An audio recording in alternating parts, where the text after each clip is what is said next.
जात प्रमाणपत्र धरले रोखून एसडीओ देवकर यांच्यावर कोळी समाजाचा आरोप। सचिन पिठ्ठलवाड यांनी केला आरोप।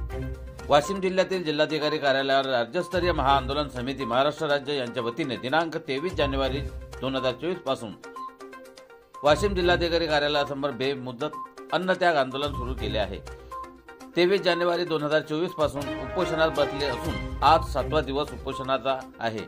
आजपर्यंत कोणत्याही अधिकाऱ्याने आमच्याकडे फिरकून पाहिले नसून आमच्या मागण्या सुलभरित्या जात प्रमाणपत्र व वैधता प्रमाणपत्र मिळाले पाहिजे अशा काही इतर मागण्यांसाठी किसन काळे, सचिन पिठ्ठलवाड, रुक्मिणीबाई मानकर यांनी उपोषण अन्नत्याग आंदोलनाचा पवित्र हाती घेतला।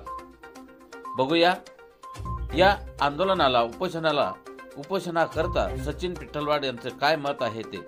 IB7 न्यूज साठी महादेव धवसे, जिल्हा प्रतिनिधी वाशिम। राज्यव्यापी महाआंदोलन समिती महाराष्ट्र राज्य। माझं नाव सचिन उत्तम पिठ्ठलवाड, वाशिम जिल्हा।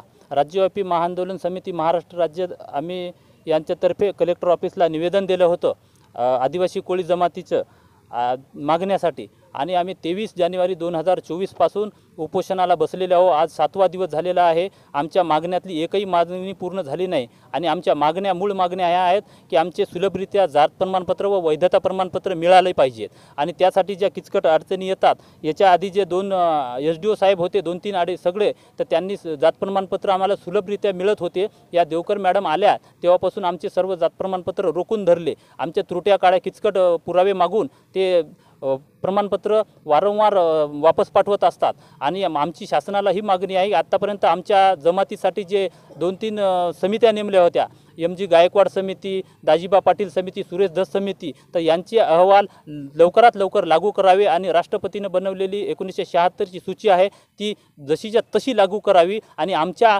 अडीअडचणी सोडवल्या गेल्या पाहिजेत। वारंवार ह्या ज्या येणाऱ्या अडचणी येतात तर ह्या सुटल्या पाहिजेत आणि CM साहेबांना लवकरात लवकर आमच्या राज्यव्यापी महाआंदोलन समितीसाठी संपर्क करून लवकरात लवकर चर्चेसाठी बोलावावं आणि ह्या तुडा सोडवावा। एकदाची ह्या आमच्या जमातीची, आदिवासी जमातीचे प्रश्न लवकरात लवकर मार्गी लावावे, नाही तर याच्यापेक्षाही मोठे आंदोलन आम्ही छेडू असा इशारा आमच्यातर्फे त्यांना आहे।